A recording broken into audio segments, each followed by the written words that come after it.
December 10th, 1909, Savannah, Georgia. On a brisk winter morning, a patrolman walking the streets of downtown heard loud moaning sounds coming from one of the homes. He quickly entered the residence and discovered the bloodied, mutilated body of the lady of the house. She was sitting in her bedroom easy chair with her glasses having fallen at her feet, next to her newspaper. The imprint of an axe was visible on her skull. It was only the beginning of the horrific, disturbing scene inside.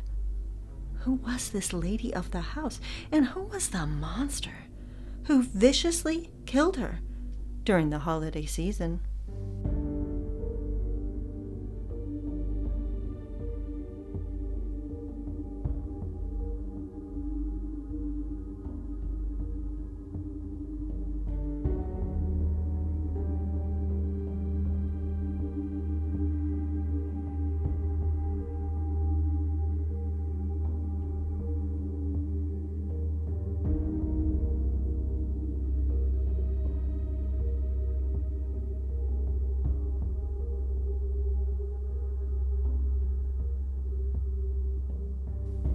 Hello, and welcome to Shades of Murder.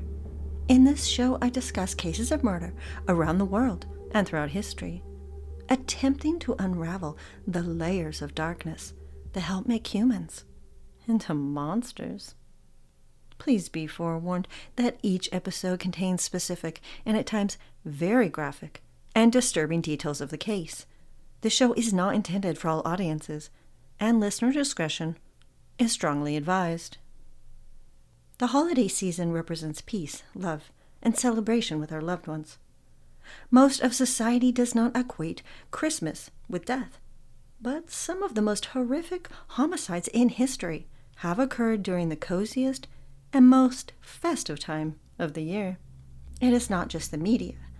It is not because of a form of violent entertainment.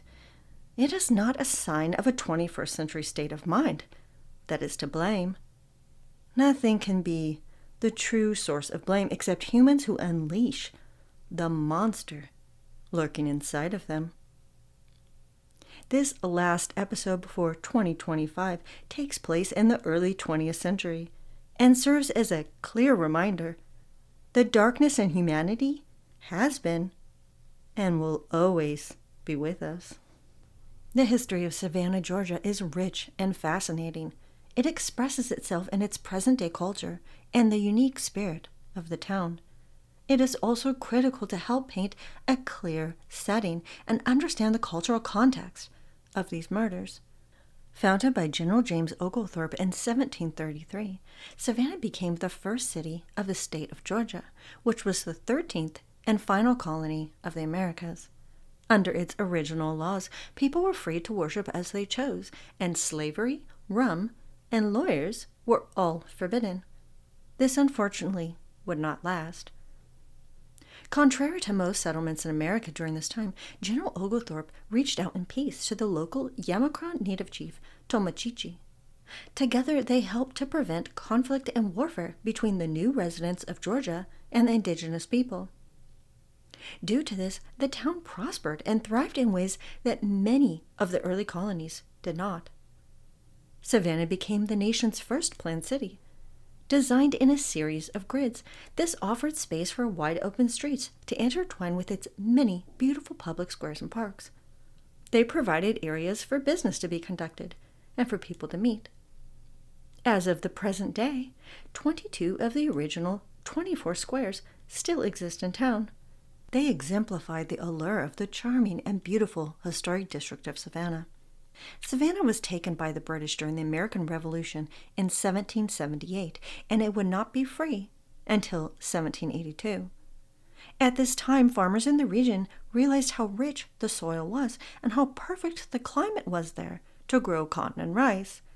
The neighboring state of South Carolina at this time began to thrive in these areas, and sadly, what was once known as the Free Colony of Georgia would end. This would result in the legalization of slavery for almost 100 years. Toward the end of the Civil War, Fort Pulaski, which sits at the mouth of the Savannah River, was taken down in 1862 by Union soldiers. However, Savannah did not fall until Union General William Tecumseh Sherman entered the city in mid-December that same year. As he embarked upon his march to the sea, destroying everything in its path, including setting the city of Atlanta ablaze, he found himself so enchanted by the beauty of Savannah that he simply could not destroy it. So instead he sent a telegram on December 22nd, 1864, to President Lincoln, gifting the city to him for Christmas. The abolishment of slavery had been ratified under the 13th Amendment in the U.S. Constitution on December 6, 1865. Once the Civil War ended and Reconstruction period began, things were tough for everyone in Savannah, but especially for the recently liberated African Americans. The evil, atrocities, and absolute deprivation of liberties inflicted upon the African American people in the southern states hung like a dark cloud over the town. Those who elected to stay in Savannah created a thriving community, establishing its own schools, churches, and economy. Its unique traditions, customs, and language were developed by the coastal communities of Georgia and South Carolina, who were descendants of West Africa. It became known as Gullah Geechee culture. Research on this culture indicated that due to their working on large plantations near the coast versus individuals who were enslaved in more urban areas, they preserved more of their culture. It is praised today as preserving the linguistic and cultural heritage more than any other African American community in the United States. As a result, Savannah, Georgia would grow into one of the most historically significant African American cities in the country. In the 20th century, when our story takes place, Savannah, Georgia was touched by prosperity as it boomed under the industries of exporting resin and lumber and its cotton and rice trade. For the African American community, though, most of them lived in very impoverished conditions. They were often forced to pay irrationally high prices for their living expenses, such as their rent and consumer goods, that were set by resentful white residents. Although their communities thrived in culture, they were harshly separated from the whites in society, especially regarding areas of education. After the Civil War, racial tension, bigotry, and hatred were at an all-time high, and it manifested itself in crimes of violence committed by both races. It was with this mindset that the Savannah police perceived the massacre that occurred inside the Gribble house at 401 West Perry Street that December morning. Eliza, the lady of the house, was born and lived her younger years in England. She later met R. Gribble and they got married. Right before the onslaught of the Civil War, the couple selected to make the peaceful, beautiful town of Savannah, Georgia, their permanent home. Her husband had since passed, and Eliza Gribble had only been renting the house at Perry Street a little while before the murders happened. When the patrolman rushed into the residence in the early morning hours of December 10, 1909, he first found the elderly woman slaughtered in the back bedroom. As he continued to search the residence, the officer spotted a younger woman lying on the ground. Her throat had been slit, and her clothes had obviously been fussed with and moved around to be arranged suggestively. He proceeded to walk through the rest of the rooms. A young woman lay sprawled across the front door. Her throat had been slit open, blood gushing down the front of her dress. The victim's head was bashed in with what appeared to be wounds inflicted by an axe, but she was still breathing. The elderly woman was identified as 70-year-old Eliza Gribble, and the younger woman her daughter, Carrie Olander, 35. The barely alive woman at the front door was unidentified at the time. The coroner determined that Carrie Olander had been raped shortly before her last breath. Carrie had recently separated from her husband and relocated to Savannah. At the time of the incident, she was residing within her mother's home. Carrie had a hearing disability which made her the prime first target for the perpetrator. It was believed she had died attempting to protect her mother. The house sat in a bustling part of Savannah, in the heart of the historic district. It seemed strange to law enforcement officers that no one had heard these women screaming as they were being brutally attacked. When police officers searched the house, there was no evidence of who the perpetrator could be. There was no indication of a break-in or a forced entry either. A blood-streaked axe was left behind at the scene. There was also a walking stick. However, it was not believed to be Eliza Gribble's. Investigators combed over every inch of the residence. They closely examined the bloodstains, walls, and floors for any evidence to help them know what had happened. The physical evidence gathered led detectives to believe that Mrs. Gribble had been attacked first. Once she was out of the way, the perpetrator then assaulted and killed her daughter Carrie.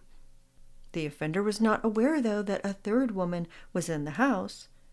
She surprised the murderer, who violently struck her down, leaving her at the door to die. While police officers began to interview neighbors, several witnesses claimed to have seen a black man holding an axe entering the residence. They also claimed to have seen the same man closing the shutters of the house and then leaving around the time the murders were committed. He had been seen working around the yard within that last week. Since the crime had happened early in the morning, the press had enough time to prioritize the murders as the headline news that same evening. The news of the shocking, gruesome murders became the catalyst for riots, chaos, and violence to surface throughout the town. The entire community was on a hunt for this murderer. Bloodhounds were brought in to track the scent of the perpetrator, beginning at the outdoor shed. But since the Gribble house was in the middle of downtown, the scent was easily lost. A reward of $1,000 for the arrest and conviction of the assailant was posted. Based on the eyewitnesses, in addition to the racial tension, law enforcement and the townsfolk believed that it must have been an African-American man who committed these heinous murders. The police raided Yamakra, which was the African-American section of town, conducting house-to-house searches, looking for the murderer. Fences and doors that could possibly be hiding the killer were broken into and busted down. The coroner had determined that Carrie O'Lander had been raped shortly before her throat was slit, and somehow this information was released in the newspapers. Once the community heard that one of the white women had been sexually assaulted, which at the time was simply called a criminal act, the crowds became frenzied and unhinged. One man who had accidentally scratched his face was attacked by a group of white men because when they saw blood on his cheek, they believed it had to be a defensive wound. One day after the slaying of these women, upwards of 150 African-American men were brought into the local police station for what law enforcement called interviews.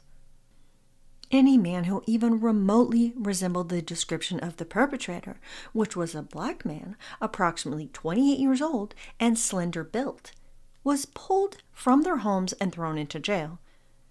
Anyone who couldn't provide a clear answer, aka an alibi, as to where they were during the murders, was left to rot in jail. However, it was also recorded how many of the men there were there for police protection, fearing the racist mobs outside the cells. Inside the jails and prisons, mobs of enraged white men threatened the lives of the African-American men. All of this racially directed hatred and violence would soon be realized to be wrongly focused. Meanwhile, the identification of the third victim, who was fighting for her life at the hospital, was learned. Maggie Hunter, 32, was a tenant of the Gribble residence. She was estranged from her husband, J.C. Hunter, and had only called the house her new home for one day before she would meet the most grisly of fates. She had aspirations of becoming a seamstress. The same day Maggie moved in with the Gribble family, her husband visited her to bring over her sewing machine. The day after she had been rushed to the hospital in critical care, Maggie Hunter informed police in what they called a state of delirium that her husband had committed the crime. Maggie Hunter clung onto the last threads of life, desperately trying to survive, but sadly, she would succumb to her severe injuries 3 days later. However, before she died, her last words would once again speak of the true perpetrator. On her deathbed, barely legible and delirious from the pain, Maggie Hunter would reveal the culprit of this horrible crime. As her minister John sat with her, offering her guidance and comfort in her last moments, Maggie told him who had attacked her and killed Eliza and Carrie Gribble. It was her husband, J.C. Hunter. Several nurses and care assistants overheard this confession. This information was promptly reported to the police, and law enforcement immediately picked up J.C. Hunter and brought him into custody. While he was being interrogated by detectives, officers conducted a thorough search of the suspect's home. Inside his residence, they discovered clothes in different areas of the house that were covered with blood. When investigators searched his fireplace, they located a bloody rag stuffed inside. Although initially held without being told about his wife's death, police soon informed Mr. Hunter that Maggie was dead. They escorted him at midnight to the morgue. The coroner asked him if he wanted to kiss his wife goodbye, which he did. It was observed how he sobbed the entire time he was in his dead wife's presence. The police reported how he conveyed no fear, nor showed any other emotion. It was not initially believed that a sole offender had committed these heinous murders. About 6 weeks after the massacre of the Gribble house, 3 men were arrested and indicted on charges of murder. The first was Maggie Hunter's estranged spouse, J.C. Hunter, with an alias of David L. Taylor. The second man was Willie Walls, and the third was John Coker. J.C. Hunter openly admitted to visiting the house the day before the murders, which he claimed he had dropped off his wife's sewing machine. William Walls also freely admitted to going to the Gribble house that day. He confessed that he had peeped into the closed blinds of Maggie's bedroom window, but no one was there. All 3 men firmly denied that they had anything to do with the crime, despite her deathbed confession and the physical evidence tying Mr. Hunter to the murders. The police still focused their search efforts on finding the African-American suspect. On February 4th, 1910, Bingham Bryan, an African-American man who had worked at the Gribble house, confessed to the murders. He had been in the Chatham County Jail on a minor offense since December 14th. According to his confession, he worked around the Gribble residence, cutting wood that day, when it dawned on him that maybe there were things that were valuable inside that he could rob. In an attempted ruse to get inside the house, he asked the ladies for a drink of water. They gave him a glass, which he drank inside, and then he returned to the backyard to cut up additional wood. Then he listened as the women bustled around the house. Bingham Bryan thought he heard them on the porch and thought it was his chance to sneak inside. He found a hammer inside the shed in the yard and snuck it into his shirt. Bryan crept back into a back room and worked on opening up a trunk. It made a loud creaking noise, and then all of a sudden, the older lady of the house, Mrs. Gribble, appeared and grabbed him from behind. She shook him pretty rough. So he grabbed the hammer and slammed it into the side of her head. One hit wasn't enough, though, to take the old lady down, so he hit her with the hammer a second time. Bingham Bryan ran to the back of the hallway to reach the door, but Carrie appeared and stopped him.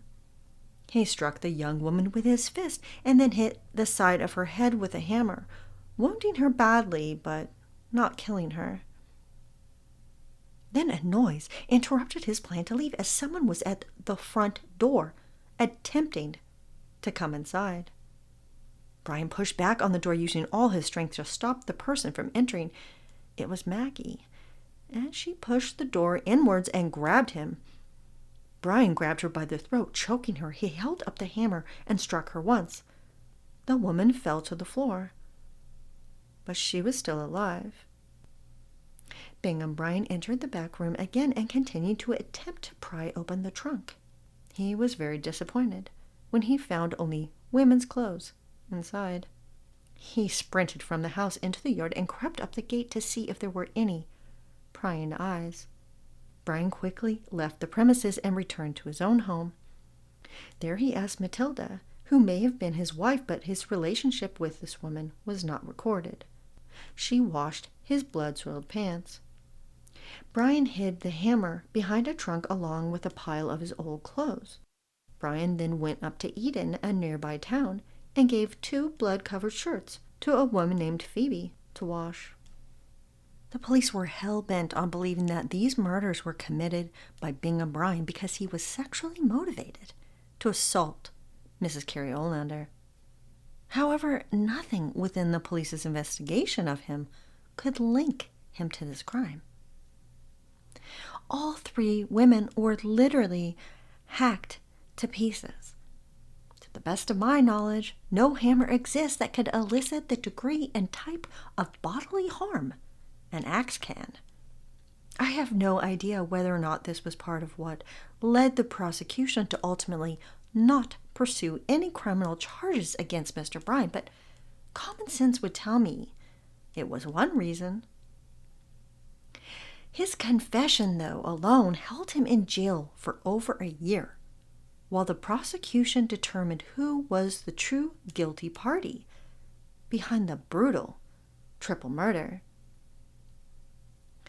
Now, while doing research, I came across a bizarre piece to this story that, from what I could locate, only one newspaper reported at the time. According to this particular news story, Maggie Hunter had told the police that her husband had committed the crimes, but that when he struck her with the axe, an African-American man had held her down. I find this detail very interesting and equally strange how such an important potential piece of evidence did not exist in any other newspaper. Was it inaccurate? Or for some reason did the police not want this information to be shared? It lends itself to believing that it was possible that J.C. Hunter persuaded or even forced Bingham Brian to help him assault and murder the women, along with attacking his estranged wife, who was the primary target. But for what reason he hypothetically helped him, no one knows. For some undocumented reason, J.C. Hunter would be the only man to stand trial for the murders of Eliza and Carrie Gribble and his wife Maggie. The revolting murders were believed to be incited by jealous rage over his wife leaving him. However, J.C. Hunter vehemently denied having anything to do with her death or the murder of Eliza and Carrie. The prosecution presented a strong, although entirely circumstantial case against him. He had motive, opportunity, and there was the physical evidence of his blood-soaked clothes, the rag he had tucked inside his fireplace, and the walking stick he left behind at the Gribble house only the day before the women were murdered. A jury agreed with the case the state made and found J.C. Hunter guilty of murder on August 17, 1910. The judge sentenced him to death. However, the scales of justice would swing in an unexpected direction. For almost 2 years, J.C. Hunter fought to stop his execution. His legal team was successful at its postponement 3 times. His case even reached the Supreme Court of Georgia, but the judges unanimously voted to not interfere with the decision previously made by the trial court. Any hope that the governor may grant a respite looked very grim. The day before J.C. Hunter was to be hanged for his crimes, he asked to be baptized in his cell. He swore to everyone there that he was innocent of the women's murders. J.C. Hunter declared his innocence to Governor Slanton, who listened to this man's last words. Governor Slanton decided to throw out his death sentence and instead commuted his penalty to life in prison.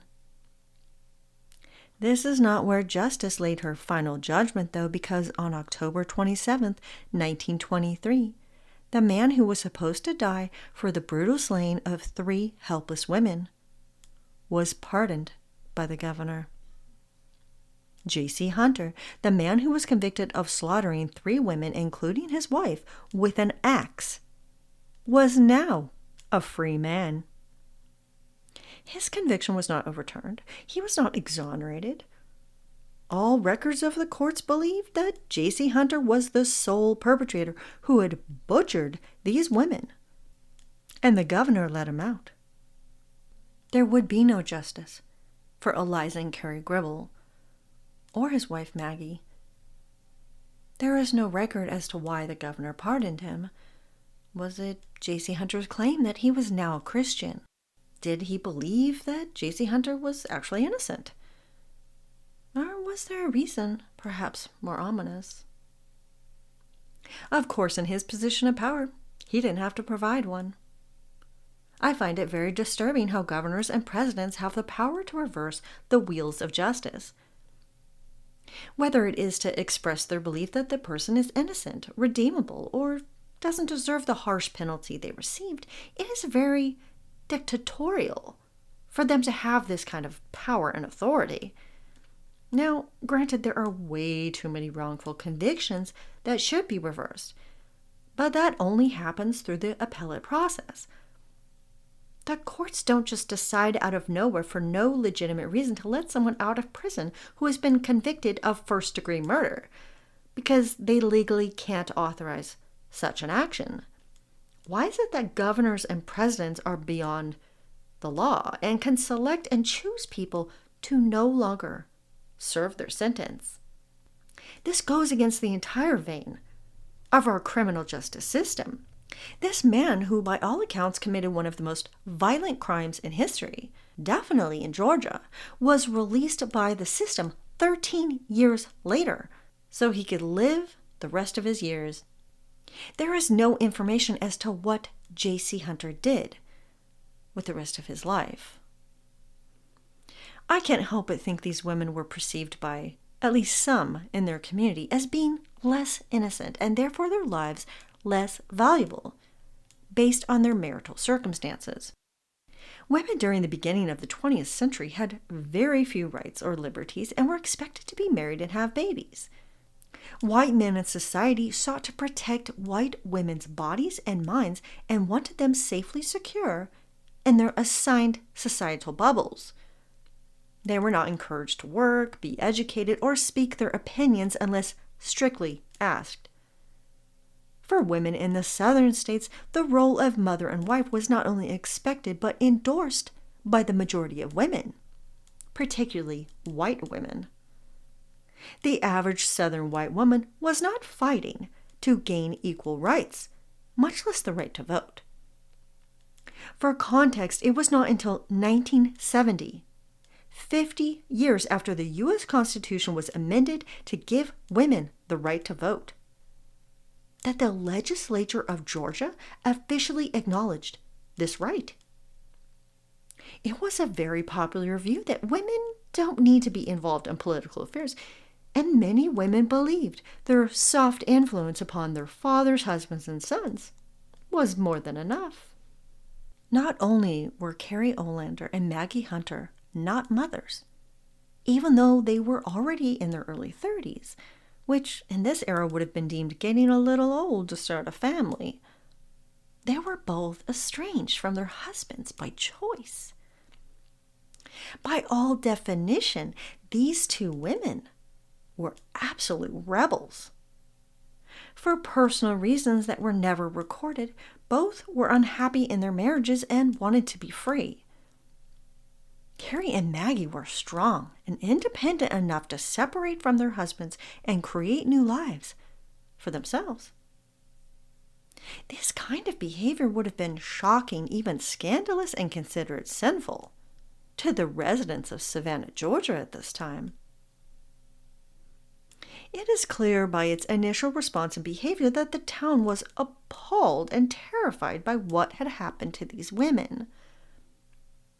From the research, it seems as if there were more outrage and vengeance or justice being sought by the community when the offender was believed to be a poor African American man, versus when it became known that the real killer was the white, middle-class husband of one of the victims. Now granted, the jury and judge initially did right by these women, and J.C. Hunter was given the death penalty for his crimes. But this punishment didn't last long, and he was freed after only 13 years of incarceration. Where was the outrage and fight for justice by the residents of Savannah then? Why weren't the newspapers flooded once the true offender was known? The media even attempted to explain his actions and thus his motive by labeling him a jealous husband. I'm sure you would agree that his crimes far surpassed the behavior of any jealous husband.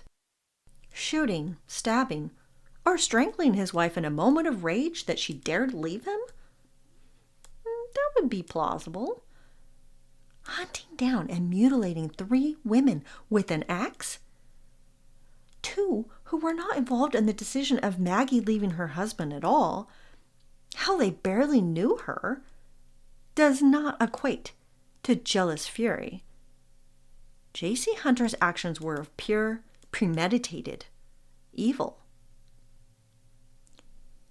Savannah is considered by many who seek out the supernatural to be one of, if not the most haunted city in America, and undoubtedly one of the world's.